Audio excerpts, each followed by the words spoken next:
Bismillahirrahmanirrahim. Assalamualaikum warahmatullahi wabarakatuh. Pirsawan, saudara-saudara yang budiman, kita saat ini berada di sebuah tempat yang asri, sejuk. Dengan kesejukan ini, ketenangan ini, mari kita isi dengan penyerahan total kepada Ilahi. Itu yang disebut dengan bertawakal kepada Ilahi. Fatawakal Allah. Saya ingin membahas tentang masalah ini karena banyak disampaikan pada setiap saat, tapi mungkin ada apa di balik kata-kata kita disuruh bertawakal kepada Allah. Kalau dilihat daripada istilah ini diambil dari bahasa Arab, yaitu disebut dengan tawakul, bukan di Indonesia menjadi tawakal.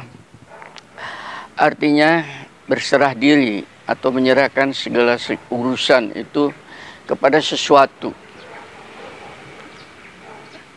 Bisa saja kepada guru, kepada orang tua, ya. Nah, di dalam masyarakat sering sekali kepada ulama, tapi ini salah penempatan.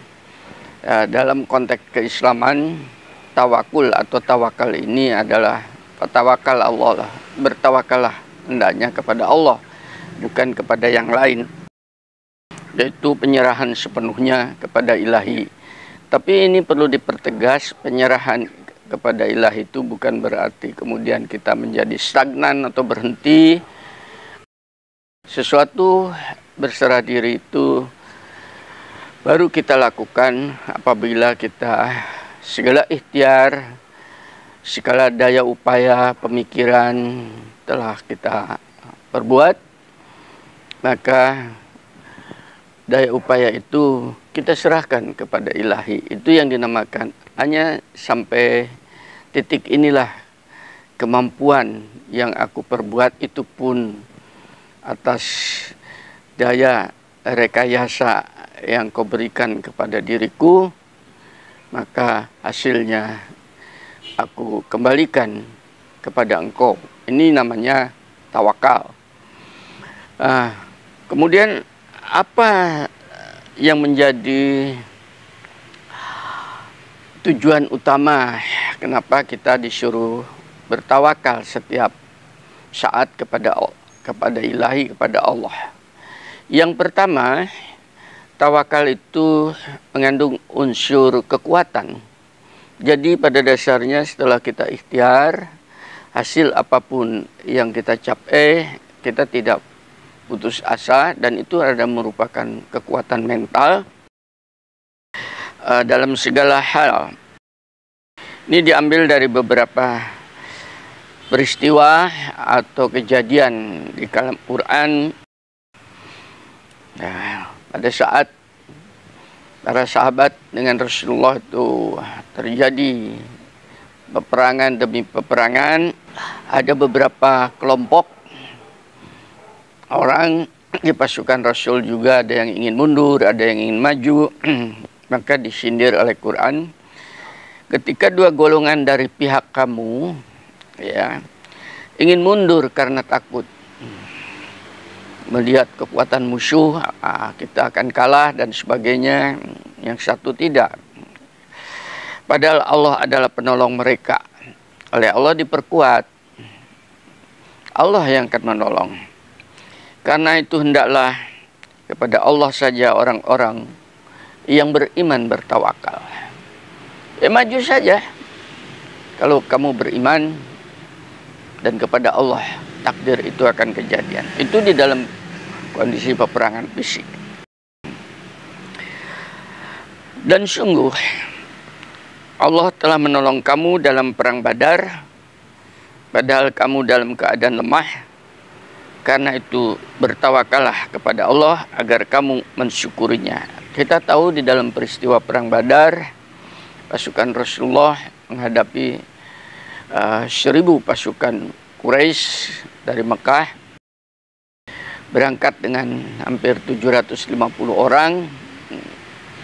Itu tadi tengah jalan terjadi perselisihan, ingin mundur, 450 itu mundur kembali ke Madinah, sedangkan yang 300 itu mengikuti Rasul, bertawakal benar kepada Allah. Peristiwa ini di dalam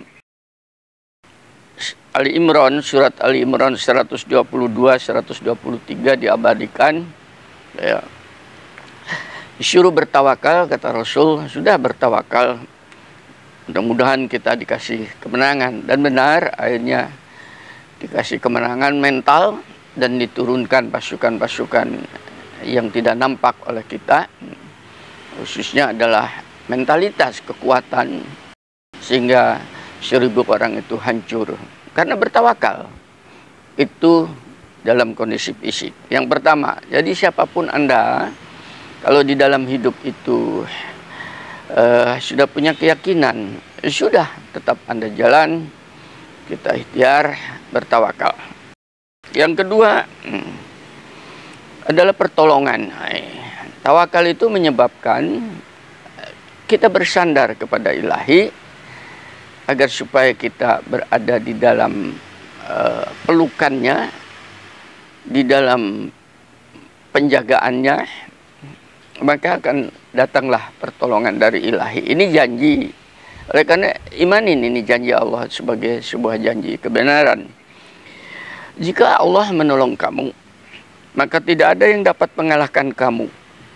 Jadi pada dasarnya kita kalah menang itu bukan karena kita, tapi kita menang itu karena pertolongan Allah.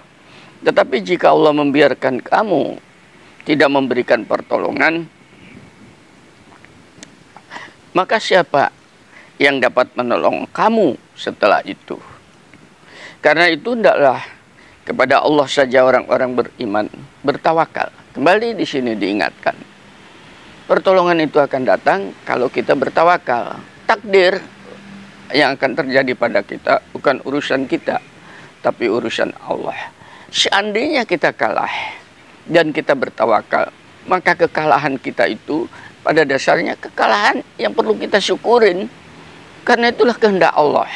Allah berkehendak begitu dan kita bertawakal, maka kehendak Allah itu tadi menjadi kehendak kita. Coba ini dipahami pelan-pelan supaya Anda tidak ngos-ngosan di dalam hidup ini, ya. Yang berikutnya, kenapa disuruh bertawakal? Tawakal itu merupakan identitas keimanan seseorang. Ciri khas. Satu contoh, identitas saya sebagai seorang yang menyampaikan firman-firman Allah itu, kalau Anda lihat secara fisik saya tidak pernah pakai kopiah, mungkin sekali dua kali, apalagi pakai selewer di sini, itu identitas. Bahasa bukan kelompok orang seleweran, tapi orang yang terengginas, ya, supaya kita tuh bebas di dalam hidup. Identitas kita itu adalah pada keyakinan, pada intelektual, gitu loh, ya, pada argumentasi yang kokoh. Itu bukan pada pakaian. Itu namanya identitas. YouTube saya Anda lihat, identitas saya jelas. Bahkan saya menyampaikan begini pun pakai kaos di lapangan seperti ini, ya, karena Islam itu identitasnya adalah pada kebenarannya itu, ya, bukan pada pakaian. Sesungguhnya orang-orang yang beriman adalah mereka yang apabila disebut nama Allah, gemetar hatinya. Ini identitas. Dan apabila dibacakan ayat-ayatnya kepada mereka, bertambah kuat imannya. Dan hanya kepada Allah mereka bertawakal. Nah, saya nyampaikan firman-firman, saya bacakan kepada Anda, bergetar enggak hati Anda? Artinya, ada resonansi enggak? Ada ketertarikan enggak Anda untuk melanjutkan, mendengarkan?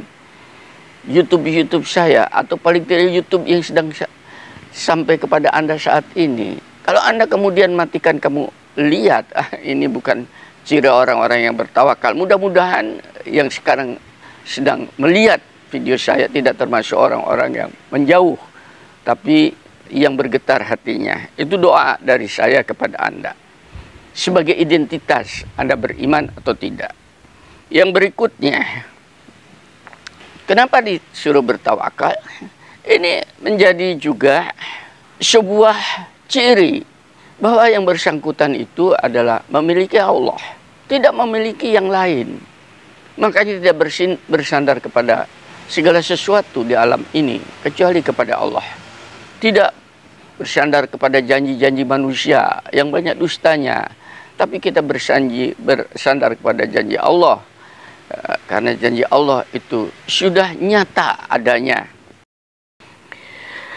Maka jika mereka berpaling dari keimanan, artinya tadi tidak punya keyakinan terhadap kebenaran yang dibawa, yang disampaikan ini, cukuplah Allah bagiku dan tidak ada Tuhan selain Dia. Hanya kepadanya lah aku bertawakal, dan Dia adalah Tuhan yang memiliki arsy yang agung. Saya mengajak kepada Anda dari YouTube ke YouTube, banyak ribuan orang yang sudah menonton. Untuk saya syukurin bahwa Anda itu tertarik atau tidak untuk lebih memperdalam, bukan urusan saya. Karena untuk saya, aku berterima kasih, bersyukur kepada Allah dikasih kesempatan dalam hidup ini untuk menerangkan firman-Nya supaya menjadi cahaya bagi rongga dada Anda semua. Itu saja untuk saya. Cukup dari Allah, janji Allah bahwa orang-orang yang demikian dimasukkan orang-orang yang berjihad fisabilillah, insyaallah. Yang berikutnya, bagi orang tawakal itu menjadi ciri juga bahwa yang bersangkutan itu mengimani adanya qada dan qadar, takdir ilahi, tidak menentangnya setelah ikhtiar terjadi. Hal ini disampaikan, sungguhnya aku bertawakal kepada Allah, Tuhanku dan Tuhanmu. Tidak satupun makhluk bergerak atau bernyawa, melainkan Dia yang memegang ubun-ubunnya, menguasainya. Sungguh Tuhanku itu di jalan yang lurus dan maha adil. Dan mudah-mudahan dengan demikian, kita sakit, sudah ikhtiar ke dokter, atau belum sembuh juga, ya sudah, kita terima takdir itu. Kita mencari rezeki, tidak dapat juga, ya sudah, kita terima. Insya Allah rezeki itu mungkin di tempat yang lain. Itu yang dinamakan, karena di situ aku yakin bahwa nyawaku, ubun-ubun itu adalah keluar dan masuknya ruh nyawa itu tadi. Mudah-mudahan dengan itu aku ini termasuk orang yang dikontrol oleh ilahi. Yang berikutnya adalah petunjuk.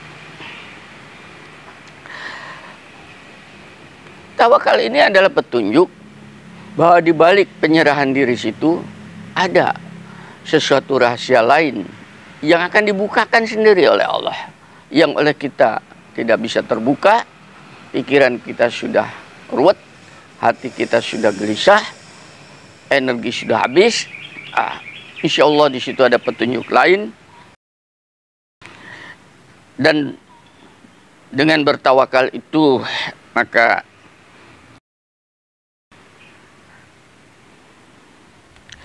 kita hanya menyerah.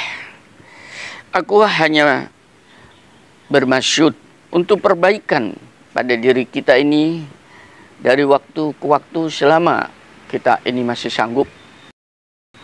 Dan petunjuk yang aku ikutin, di atas petunjuk Allah itu kita berjalan. kepadanya aku bertawakal, dan kepadanya pula aku akan kembali. Dan dengan demikian, Anda telah menyempurnakan keimanan Anda, yaitu mengimani adanya Allah, dibuktikan dalam keseharian, dalam ikhtiar, dan dibuktikan oleh penyerahan hati, yaitu namanya tawakal. Yang berikutnya, tawakal itu, kalau kita menyerah, itu ada sebuah latihan agar supaya di dalam proses untuk mencapai tujuan hajat itu tadi, Anda belajar sabar. Itu tadi, yaitu orang-orang yang sabar dan hanya kepada Tuhan mereka bertawakal. Itu Anda sedang dilatih dengan kesabaran. Di dalam YouTube saya yang lalu, bahwa sabar itu lebih utama daripada sholat. Maka bertawakal itu adalah latihan Anda untuk bersabar terhadap qada dan qadar dalam proses kehidupan ini. Yang lain, bagi Anda yang suka melatih dan sudah terbiasa bertawakal kepada Allah, diberitahu oleh Allah, sungguh setan itu tidak akan berpengaruh terhadap orang-orang yang beriman dan bertawakal kepada Allah. Jadi tidak akan masuk kepada rongga dada hati, mengusik rongga dada Anda bisikan-bisikan setaniah yang datang dari depan, dari belakang, dari kanan, dari kiri ini tadi, dengan tipu daya itu. Kalau Anda itu menyerah total kepada Allah setelah Anda usaha. Karena masuknya itu tadi adalah munculnya emosi. Kita bisa melihat perilaku manusia sehari-hari, kenapa saling membenci, saling memangsa dan sebagainya. Itu tipe-tipe orang yang kemasukan setan dalam pengertian bisikan-bisikan itu, ya, sehingga dia menghalalkan segala cara untuk mencapai tujuan. Orang beriman tidak, tetap di atas koridor ilahi. Tujuannya itu adalah untuk pengabdian, bertawakal kepada Allah di dalam mengisi sisa usia ini. Yang berikutnya, tawakal itu adalah untuk membersihkan kesalahan-kesalahan Anda. Dan bertawakallah kepada Allah yang hidup, yang tidak mati. Dan bertasbihlah dengan memujinya, dan cukuplah dia maha mengetahui atas dosa-dosa hambanya. Sudah, kita banyak kesalahan, kita memohon ampunan, maka ampunan yang kita mohonkan itu adalah sebuah ikhtiar kepada ilahi, bahwasanya takdirnya dihapuskan atau tidak, itu urusan ilahi. Tapi bagi mereka yang beriman, wa insya Allah, Tuhan itu adalah maha rahman, maha rahim, maha kasih dengan hambanya. Hambanya merintih, dia memeluk. Hambanya menangis, dia merangkul. Bukan main ini. Hamba meminta dibersihkan, maka akan didatangkan kemahsuciannya Allah untuk menghilangkan kekotoran makhluknya itu. Ini namanya bertawakal. Dia maha dengar, maha lihat, maha hidup. Insya Allah menjadi pembersih untuk diri kita. Yang berikutnya adalah tawakal itu pada dasarnya adalah agar supaya kita tidak terjebak oleh tipu daya orang-orang yang mempunyai agenda di luar agenda ilahi itu, yang atau orang-orang yang mengaku beriman pada dasarnya mereka itu tidak beriman, kenal sebagai orang munafik. Kita jangan bingung dengan gangguan mereka, dan tetap kita fokus hanya bertawakal kepada Allah. Cukup dia sebagai pelindung. Insya Allah Anda akan dilindungi dalam kehidupan. Yang berikutnya, insya Allah yang terakhir, dengan bertawakal itulah maka Allah akan memberikan kepada Anda rezeki. Dan dia memberinya rezeki kepada siapapun ini, ya, dari arah yang tidak disangka-sangkanya. Kita tidak tahu dari mana itu tahu-tahu rezeki datang. Dan barang siapa bertawakal kepadanya, kepada Allah, niscaya Allah akan mencukupkan, ini janji, keperluannya. Percayalah, ini sebagai sebuah ajakan akan didatangkan kepada Anda rezeki yang tidak diduga-duga. Sesungguhnya Allah melaksanakan urusannya. Rezeki dan sebagainya bukan urusan kita, tapi adalah urusan Allah yang mengatur. Karena rumput-rumputan, tanaman-tanaman pun ini tadi sekedar tumbuh begitu sesuai dengan kodratnya. Toh dia bisa tumbuh, membesar, dan beranak pinak. Sungguh Allah telah mengadakan ketentuan bagi setiap sesuatu. Jadi rezeki itu adalah sebuah ketentuan daripada ilahi, bukan kita yang menentukan. Mudah-mudahan dengan prinsip-prinsip bertawakal ini Anda akan semakin meningkat keyakinannya dan dipraktekkan dalam keseharian, maka Anda akan hidup bahagia dan insya Allah akhir hayat Anda di dalam keadaan husnul khotimah, akhir hayat yang baik. Doa dari saya, mudah-mudahan itu menjadi kenyataan bagi mereka yang bertawakal untuk mengikuti terus, paham atau tidak paham, insya Allah akan dipenetrasi oleh Allah. Meminta pertolongan kepada Allah. Mudah-mudahan bisa memahami firman-firmannya. Walhamdulillahirabbil alamin. Assalamualaikum warahmatullahi wabarakatuh.